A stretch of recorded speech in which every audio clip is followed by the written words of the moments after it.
Hello, I'm Stuart Preston, and this is the Stoned Ape Reports, where I have conversations with those who have changed their lives with the help of psychedelics. In this episode, I spoke with Anders about his journey through addiction recovery. It is a deep conversation about addiction, plant medicines, shadow work, and finding a way to be true to yourself on your path in life. Anders now guides others with his Ibogaine counseling services.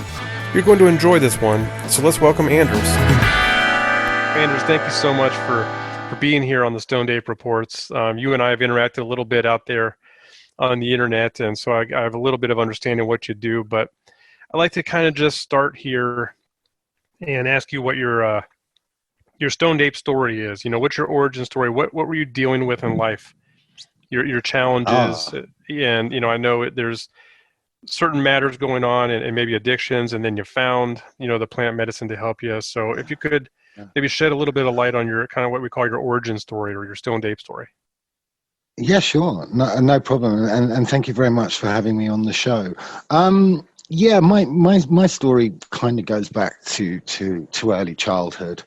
You know, at quite a young age, I felt sort of bullied. I felt put upon. I had a lot of negativity hammered into me. I learned quite early not to love myself or respect myself. And but I suppose for a good 40 or so years, I kind of looked externally outside myself to fix myself in any way I could. And what I mean by that is that, you know, I didn't have the tools to either respect or love myself in any way. So by the time I reached my early 20s and I was feeling incredibly inauthentic, I really just didn't know who I was. You know, I kind of looked in all of the normal places. I thought, well, you know, if I get this job, I'll be okay. Or if I get this girl, I'll be fine. Or if I live in this town, I'll be fine. And nothing really worked for me. It was all quite disastrous for me. And then I found drugs, and it was like, oh, fantastic. You know, I feel complete. I feel confident. I feel like I can talk to the girls at the bar. I feel like I can hold my own with the boys. And actually, the drugs to begin with made me feel very, very, very, very normal. And I struggled. I mean, but, you know, I look at drugs as one way, you know, sort of, if you kind of look at addiction to begin with, when you pick up drugs, if it makes you feel better, if it makes you feel complete, to pick up a drug is a perfectly intelligent and acceptable adaptive response to the pain you're in at the time. And I really do believe that if I hadn't found drugs when I found drugs, that feeling of inauthenticity that I was carrying would have been enough for me to perhaps done something really stupid to myself. That was the pain I was in. Yeah. And, you know, where I'd like to go with this is that, you know, if you could imagine, but the drugs opened a door to a world where you feel kind of safe. But after a few months or a few years or a few decades, that door turns into a revolving door. And the drugs don't work for you. And then you're left in a quandary. You're left in this place where, well, hell, I've really got to fix myself. I've really got to do the work.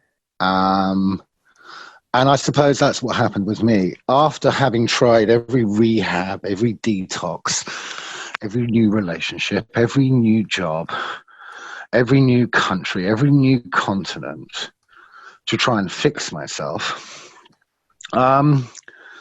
I was kind of left on stage empty, age 45, with a big light shining on me. I had no more new hats to wear, no more new jobs, no more new relationships. I was left naked on the stage with this big arc light shining on me. And I just had to look at myself. And what happened was that Ibogaine came into my life at that time, and a fantastic provider who kind of made sure that I had the right type of Ibogaine journey. And all of a sudden, I was able to look at the darkness within me. I was able to look at my shadow. And the interesting thing about the shadow is that the shadow is not the bad part of us. It's not the dodgy part of us. It's not the part of us we should be running away from or subjugating or denying or self-medicating. The shadow is actually the rejected part of ourselves, which we had to reject in childhood to be able to survive that environment in childhood. So, yeah, I mean, my story is one of trying every modality of recovery, Yeah. every modality of trying to find myself and failing at all of them. I think what worked for me, and this is, how I continue my work now, is that Ibogaine was the only modality of recovery that I could get into where I could own the narrative. I could own my recovery. I hadn't handed it over to the 12 steps or NA or CA or AA. I hadn't handed it over to my psychotherapist or my psychiatrist or my girlfriend or my father or my mother. It was my journey. It was my rite of passage.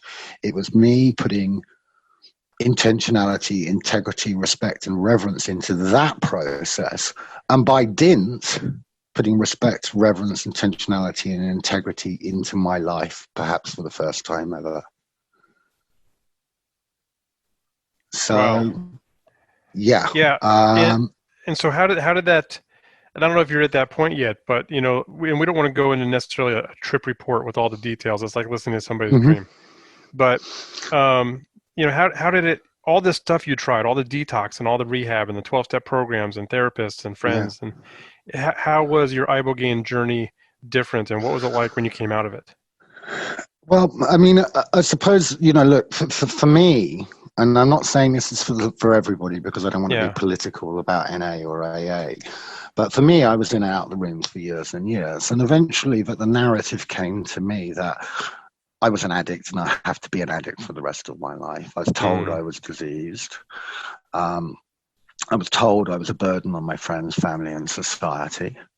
I was told that I wasn't to be trusted with my own thinking. And because I wasn't to be trusted with my own thinking, I had to get a sponsor to help me do my thinking. And all of my thinking will then be based around 12 steps and 12 traditions. And if I don't connect to these 12 steps and 12 traditions for the foreseeable future, most of my life, and if I don't work through all the work that has been set for me, I will end up in jail, institution, or dead. And I've got to be grateful for that. And I tried the rooms for many, many, many years, and I just didn't feel like I owned the narrative in any way. I felt like I'd handed over my recovery to an outside agency, and it just wasn't healthy for me. Now, for some people it works, but for me it didn't.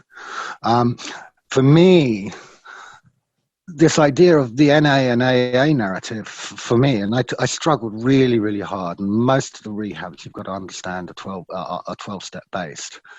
And for me, these were very subjugating, dehumanizing, accusatory, negative narratives. Exactly the same narratives that got me into addiction in the first place, just wrapped up in a different bullshit. Wow. So when it came to doing Ibogaine, it was my opportunity to own my recovery and find my narratives of recovery and feel empowered by that. Yeah. And Ibogaine gave that to me in a massive way. So the story I'd like to tell you was about how Ibogaine spoke to me. And I mean, there's two ways it's spoken to me in a very, very profound way, but I'll start with the first one, which was on the first Ibogaine journey I took. In the end of my using, I was using a lot of cocaine, a lot of crack. I was self-isolating. I was really, really hating myself. And I would be hiding away in a room which was getting ever, ever smaller. The walls were shrinking. The ceiling was coming down on me. Life was getting more and more painful, more and more difficult. And I'm just abusing myself. And I always felt that my grandparents had all passed on and looking down on me going, "Oh, God, boy, what a lowlife you've become. Oh, my God, I can't believe that you've done this to yourself. And I take Ibogaine, and the first people I meet are my grandparents. Hmm. And they're dressed up in their Sunday best. My grandmothers are looking elegant and beautiful with their handbags. My grandparents, my grandfathers are wearing suits. And my first instant thought was, my God, they look really, really well dressed. They're all in all their finery. They must be at a wedding, or they must be going to meet somebody important. And they were going to come to meet me. Hmm. And I was shocked by that. And I felt that I had to humble myself towards my grandparents immediately. And I got down on my knees and I was about to say sorry. And my grandfather put his hand on my head. And he said, Anders, don't worry, this is your process. You've done nothing wrong. Wow. And at that moment, that rucksack of shame that I have been carrying with me for 20, 25 years, it was the first time I was able to take that weight off my shoulders and put it down on the ground. Wow. So, and as we all know, that, you know, anybody who's been in addiction, is that the greatest food for your addiction, the greatest nourishment for your addiction, is a narrative of shame. Mm. Yeah. That's the voice that we talk to ourselves with the whole time. Yeah. And that's a conditioned voice as well. That's a voice which is fostered upon us as children, that we're not good enough. You know, we generate these feelings of shame and negativity in ourselves, and these are what we carry into adult life, and these are what we self-medicate against. So to be able to put down the biggest cross, the heaviest rucksack, within the first 30 seconds of Ibogaine, well, Wow. fantastic. That was right at the beginning of the journey, huh? Like right away, your grandparents. Yeah, absolutely. That was my introduction to Ibogaine. Wow. And I think, you know, the other one, which was really, really powerful for me, and I've got to stress that everybody has different journeys, and that Ibogaine really is the master teacher in many ways. And I went and did an Iboga ceremony, and I went and saw the facilitator, who's actually a Bwiti Naganga. And he said, you know, what intentionality do you want to put into this journey? And I said, well, you know, I want to look at my irritability and anger, because I'm still quite an irritable and quite an angry person. So he said, yeah, sure. You know, so we went there and I took the Iboga and I sat down, and then suddenly the Ibogaine the Iboga started to attack me. And you go, oh, you useless piece of shit. What are you doing here? How dare you come and ingest Iboga? How dare you go in to do the work you're doing? You're weak. You're pathetic. You're about 2 minutes for relapsing. And I'm there going, wow, this is not how Iboga works. Iboga doesn't attack the individual. And then the voice in my head would go, yes, but you're so special and so pathetic and so weak and so appalling that Iboga's taking an exception for you. And this voice went on and on and on. And I had my back to the ceremony at one point, and the voice started, and I could feel myself shaking and I could feel myself convulsing, because it was so painful to be attacked in this way. Yeah. And the Iboga said to me, look at you, you pathetic human being. You're nothing. You can't even face the ceremony. Look at you in fetal position with your back to the ceremony. You're pathetic. And then I suddenly realized it wasn't the Iboga talking to me. Yeah. The Iboga was showing me how I talk to myself. Wow. And in the instant I made that epiphany, the Iboga sort of said, great. You've got the lesson you needed to learn. Let me take you around the universe for a joyride. It kind of gave me, it was definitely stick and carrot at the same time. Yeah. So, but these are my stories. I mean, they're very, very, very, very different for everybody. But, you know, these two extraordinarily powerful stories for me. They really, really started to change the way that I thought about myself and the way I behaved towards myself. And I became far more considerate and kind, and also very aware that when these voices come up, they're not necessarily my own, but they're the inauthentic voices which were fostered upon me in childhood. Wow. And it showed it to you in such a dramatic fashion. Yeah, and I mean, this is, years and years of psychotherapy done in one night. Yeah, it's really You know, incredible. And I hate to make light of it, but that second journey, you must have been looking around like, could I talk to my grandparents again, please? yeah, Uh, yeah. It was kind of just wonderful to know that they're still around, hmm. that they're not gone, that Yeah, that's they're powerful. with us.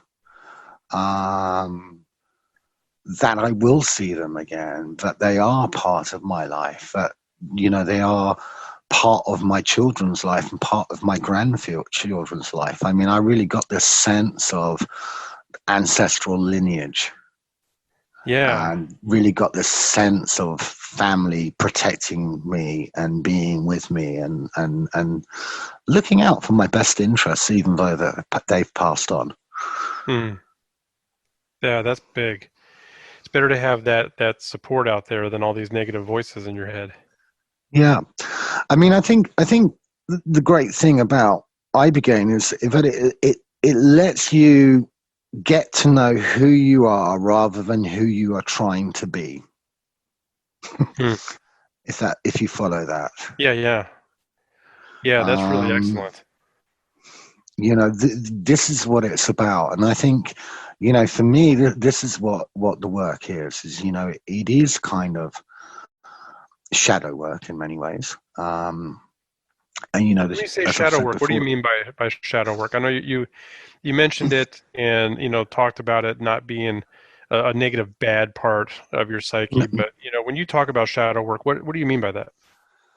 Well, let's put it this way, that if you're young and you have this negativity hammered into you, and let's say you come home from school every day and you get shouted and screamed at, and you think to yourself, well, you know what, I'm not good enough as I am. I better change who I am. I better start becoming an actor, and I better become an actor really quickly so I can fit in the environment I'm in.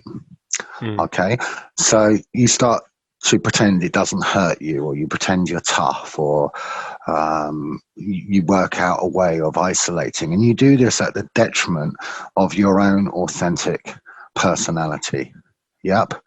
Um, so basically, what you do is repress parts of your psyche to be able to survive the environment you're in. Hmm. And for me, shadow work is about reconnecting to those rejected parts of your psyche. It's reconnecting to that rejected child in you. So therefore, um, shadow work is not about connecting to your dark side or your shadowy side. It's about connecting to the rejected, frightened child inside you. And that rejected, frightened child inside you, if it's given love and compassion and empathy, and it's heard and it's seen and it's respected, it holds a whole deep seam of intellect and curiosity and fun that you don't have in your life. Hmm. Yeah. So young Pueblo talks about this idea, and I have to paraphrase him here. He says, I don't believe that people are addicted to coke, crack, or heroin. What they are addicted to is filling the void they feel in their chest with anything other than self-love. Hmm. Um, now, what can be more loving, what can be more compassionate than somebody doing the shadow work and looking after the rejected child within them? That's how Yeah. you fill the hole that young Pueblo is talking about. Interesting. I never heard it put that way. So when you came out of these ceremonies, I don't know if they Hmm. were close together or if these were spread out, but you went into this with these voids to fill that you were filling with substances. When you came back out of these and went back into the normal world, how did that transition go, and how did your recovery go from that moment on for you? Well, it's kind of weird. So the way I'd like to explain it is through what I'd call the metaphorical cooking pot. Okay. Now, for example, I've spoken today about maybe picking up drugs for the first time as a perfectly intelligent and acceptable adaptive response to pain. So that's an ingredient from my metaphorical cooking pot. That makes sense to me. That's fantastic. Yeah, that's my story. And then maybe, another ingredient is that I've learned early not to love or respect myself, and I've had negativity hammered into me. And so, yeah, sure, I'm not going to be myself because I've always been trying to be something else. And that makes sense to me. So I put that ingredient into my metaphorical cooking pot. And I think it's this sort of philosophical journey to find out who you are and why you're an addiction and what you can do about it. And the more you understand yourself, the more authentic you become. Yeah. Okay. So if you keep putting ingredients into the metaphorical cooking pot, whether it be work by Eckhart Tolle or Ken Wilber or I don't know, Alan Watts, and you keep that search, and every time you keep looking for what makes sense to you, what is your story, and you put all of those ingredients into that pot, very, very quickly you begin to get a very complex and rich recipe that belongs to you. It doesn't belong to NA, doesn't belong to AA, doesn't belong to your mother or your father. It belongs to you. And if you start supping out of that, you feel really pretty good about yourself. The problem with most addicts is they're holding a great big dirty spoon in their hands and they're still eating out of their mother's recipe. They're still eating out of NA's recipe. They're still eating out of cultures and society's recipes. They haven't found their own recipe. They haven't found their own language. They haven't found their own narrative. They haven't found their own philosophy about themselves. Yeah. So this is where the real work is done. And to be honest, that requires action. And as Gabor Mate clearly says, self-compassion is not a gooey feeling. It's not an emotion. It's about doing the right thing for yourself or doing the right thing for your traumatized inner child. Yeah. So for me, rather than doing holotropic breathing and yoga for 4 hours a day, maybe just making your bed in the morning and grinding your own coffee beans is a really profound act of self-compassion to begin with. So what I recommend to my clients is to start changing bad ritual, which would be taking drugs and self-sabotaging and hurting themselves, exchanging that for good ritual. And good ritual doesn't need to be a burden. So that's a good transition. So you talk about your clients. We've talked about your transition and the childhood trauma and how you filled the holes, the voids, and then went back and worked on it. You do this now. You help other people work through the same things. Yeah, I help other people. So people who come to me, essentially what they do, they go shopping with me. That's how I'd like to describe it. So they tell me what's been going on with them. Yeah, and I go, here, look at Ken Wilber, look at Eckhart Tolle, look at Carl Rogers, look at, I don't know, whoever, Jonathan Bowlby. Does any of this make sense to you? Whatever makes sense to you, whatever feels right to you, whatever feels like your story, you put that into the pot. I'm not going to tell you what to put in the pot, but I'm going to take you to the right places to go shopping. Nice. To find those ingredients. And so what do you do? Do you have a website or a business or something that you want to share and discuss? Yeah, I mean, my business is called www.ibogaincounseling.com, and it's got a hyphen between Ibogaine and counseling, and it's spelt the English way, which is double L counseling. Okay, I'll put a link to that on the blog. Thank you very much. And I work with, you know, 5 or 6 of the top Ibogaine providers worldwide and plant medicine practitioners worldwide. And invariably, most of these providers will send their clients to me before people do their plant medicines, to start that process of loving yourself, that process of putting intentionality, integrity, respect, and reverence into the process of taking the plant medicines.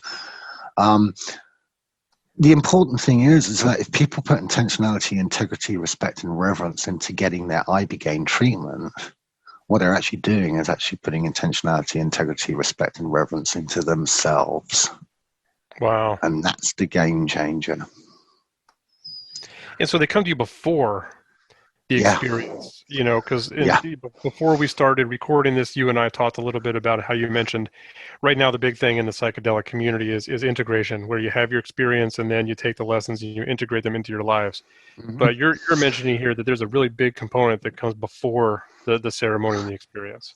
Yeah, I mean, I think if we look at sort of the basis of what integration is, and integration has been done after the plant medicine experience, it's a reaction. Yep. So you do the plant medicine thingy bob, and then you have a massive argument with your wife or your husband, and you've got to learn to react to that situation past the ceremony. Did you understand where I'm coming from here? Whereas if we do the work beforehand and we call out where your pain comes from and why you react like that, and you begin to understand how your conditioning kind of forms the way you behave with people, if you have an understanding of that before you do the plant medicines, that when the things happen, when life gets difficult after your plant medicine experience, you can be proactive in your response to triggers and difficulties. Yeah, you don't have to just, you know, deal with it in the moment. You've dealt with a lot of the work beforehand. Yeah.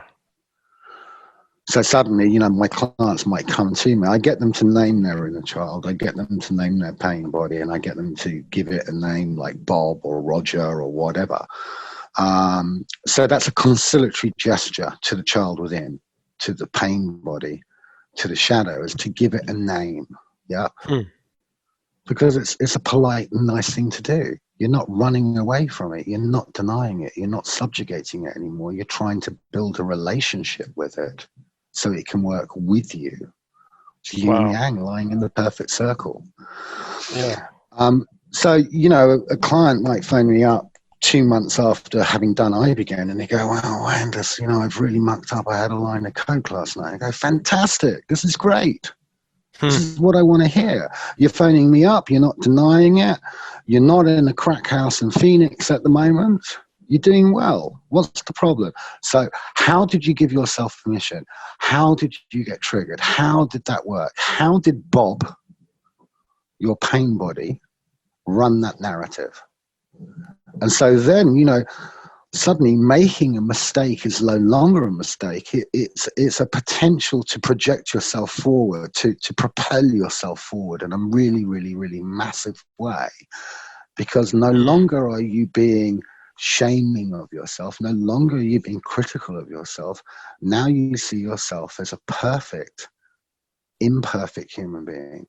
And I think this is the really, really important thing. And this comes down to, you know, big cultural, societal, religious narratives if we break it down at a later date. But I say to my clients the whole time that the perfect human being is imperfect. They are chaotic and crazy, and they march to a different beat, and thank God they do.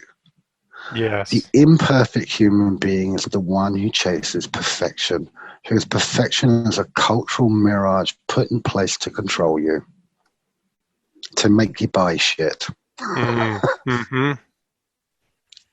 And that robs us of authenticity when we're constantly trying to chase these mirages of perfection, what marketing and advertising gurus have put into place, what churches have said is to be the perfect life, what education says to be the perfect way of doing it.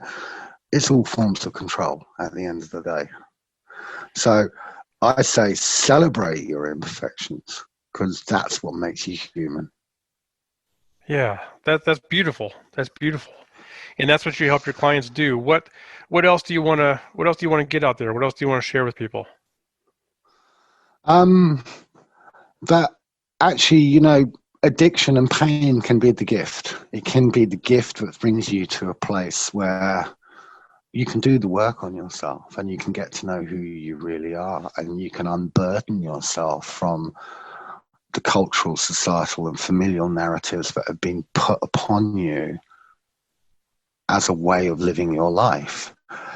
These narratives are the very things that allow us to be inauthentic. How do we connect to ourselves where we're constantly being molded and changed and distorted by the people around us, and often with great love? I'm not saying that people are doing it intentionally, but we lose our way along the way.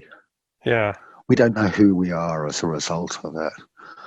Living in the modern world is really, really, really, really tough. It's really difficult. And, people who march to a different beat are castigated and denied. And, we do this at a very, very, very young age. We do this at school. But if you've got a child who is happy-go-lucky and they're not sitting down in the class as they should do, aged 5, the parents are going to be called in and said, well, your child's not sitting down. It's not doing the right thing.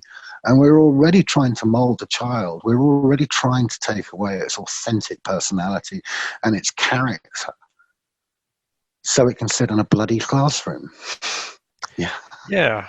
And so it's like kind of wraps around your original points. You were feeling Yeah. lost.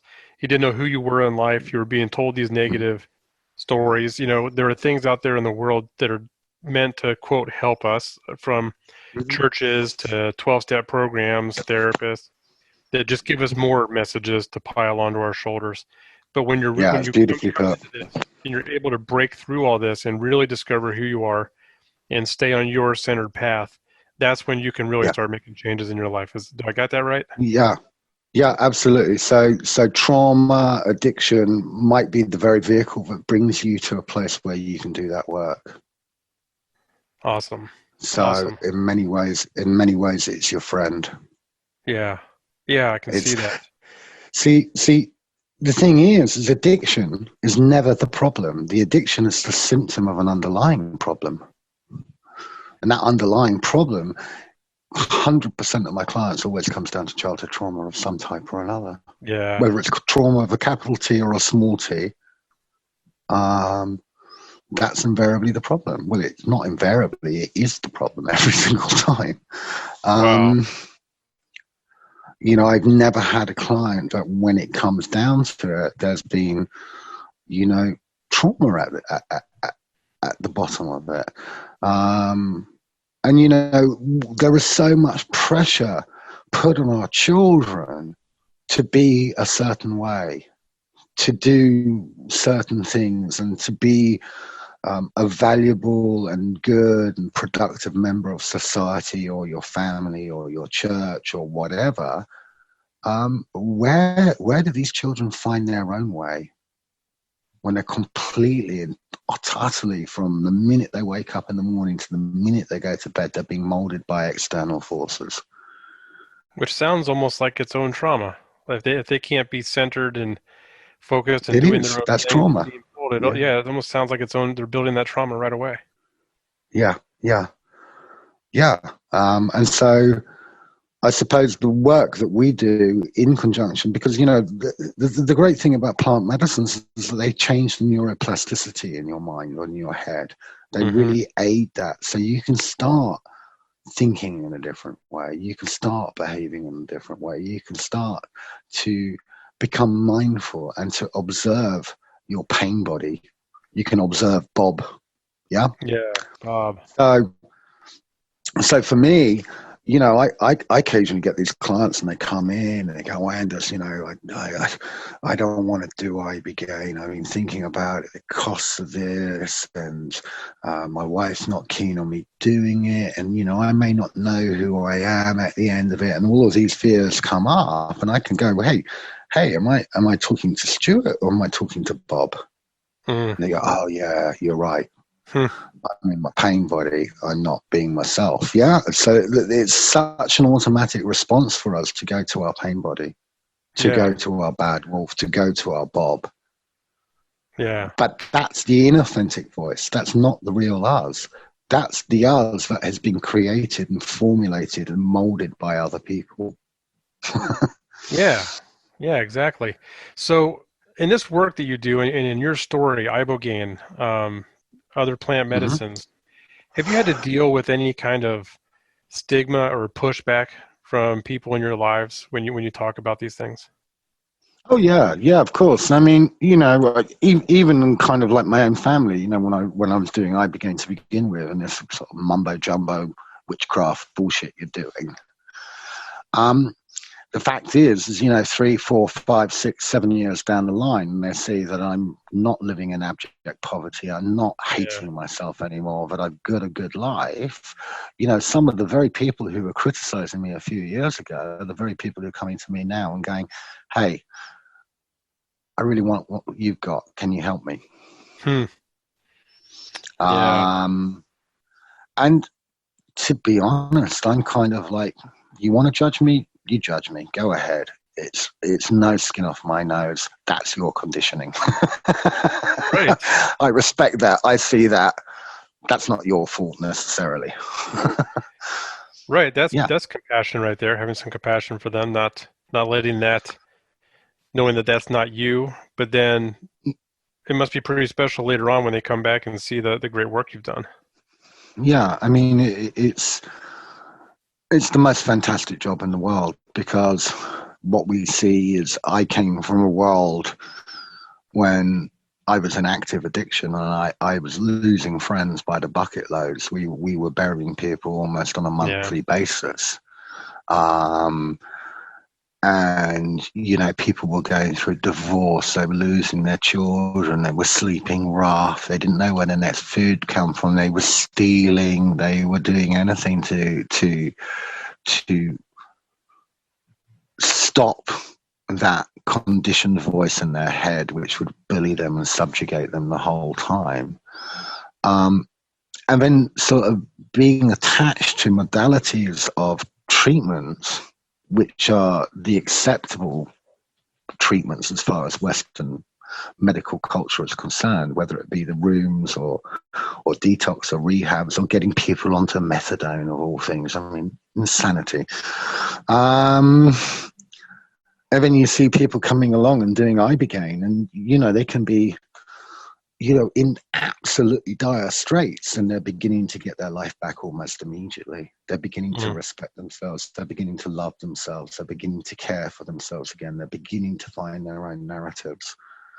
And then you meet them 2 to 3 years down the line, and suddenly they're engaged, or their girlfriend's pregnant, or they're buying a house, or they're getting a car. Then Mm. they're feeling happy and they're feeling connected, and they feel like they have a role. Yeah. Fantastic, Powerful. gratifying, beautiful work. So I have been gifted the best work in the world. I love what I do, even I though love it too. there's Yeah, and even though there's a lot of heartache attached to it as well. Yeah. But I suppose the thing is that in many ways we can't kind of live our lives by the outcomes of how our clients do. We can just try our best. But Yeah, their and narrative you get to is their see narrative. the highs and the lows and Mm. all of it, but knowing that people are, like you mentioned before, the integrity and the self-respect that they're Yeah. putting back into those voids must be pretty rewarding. Yeah, and I think this is a very important thing to talk about. Actually, is that we don't think that the Ibogaine journey just finishes the work. Hmm. I always recommend my clients to do further work with 5-MeO or mushrooms or whatever. And you say to them, well, if you do another 3 or 4 experiences over the next year or 18 months, it can only benefit you. And, so the client, 3 or 4 months after doing Ibogaine, they do some magic mushrooms, and 3 or 4 months after that, they get into Cambo, or they get into something. And then suddenly, 18 months has passed. They've done Ibogaine once, they've done Iboga once, they've done 5-MeO, they've done mushrooms, and they're really beginning to, find who they are. What they've done is actually put intentionality, integrity, respect, and reverence into the process of taking these medicines. And as I said before, by dint, they've put respect, reverence, intentionality, and integrity into looking after themselves for an extended period. And that feels fucking great. To anybody when they go, kind of, wow, I've been looking after myself for 18 months. This is incredible. That is Who awesome. is this? Who am I? That's the whole key. Wow. That's the whole key. Yeah. That's the whole key. And it's their journey. Yeah. It doesn't belong to anybody else. Yeah, precisely. They own it. They own it. And that's the secret. You own your recovery, you'll get it. If you hand over your recovery to somebody else, the chances are that you'll be hanging on by the skin of your teeth. Wow. Feeling inauthentic, feeling angry, feeling upset, and not having the things that you used to self-medicate yourself with. Right. Wow. Who wants to be a dry drunk? Yeah. Yeah, don't want that. I suppose yeah. I mean, I'm not saying who wants to be a dry drunk. I don't, I don't want to sound disparaging to that, but I do think it comes back to ownership at the end of the day. Yeah, that's fantastic, Anders. I really appreciate everything that you have shared here today. It's some really, really powerful stuff. Your own story and all the good that you're doing for everybody out there. Like I said, I'm going to put the links out there on the website and make sure everybody can find you, because I know a lot of people who listen are going to want some help. So I can't thank you enough for sharing. There are some really, really good people. There's some really decent people working in the plant medicine community. And it's been the absolute game changer in my life. I have met some of the most beautiful souls and the most beautiful people as a result of working in this industry. So it's been an absolute pleasure talking to you. It's been an absolute pleasure, understanding the work you do and how important it is. So thank you so much for having me on. It has been absolutely my pleasure, Anders. Thank you again for your time. Thank you. That concludes this edition of the Stoned Ape Reports. Thank you for listening. Please follow us on Instagram at Stoned Ape Comedy and subscribe to our newsletter at www.stonedapecomedy.com. Again, thanks for listening, and catch you next time, Stoned Apes.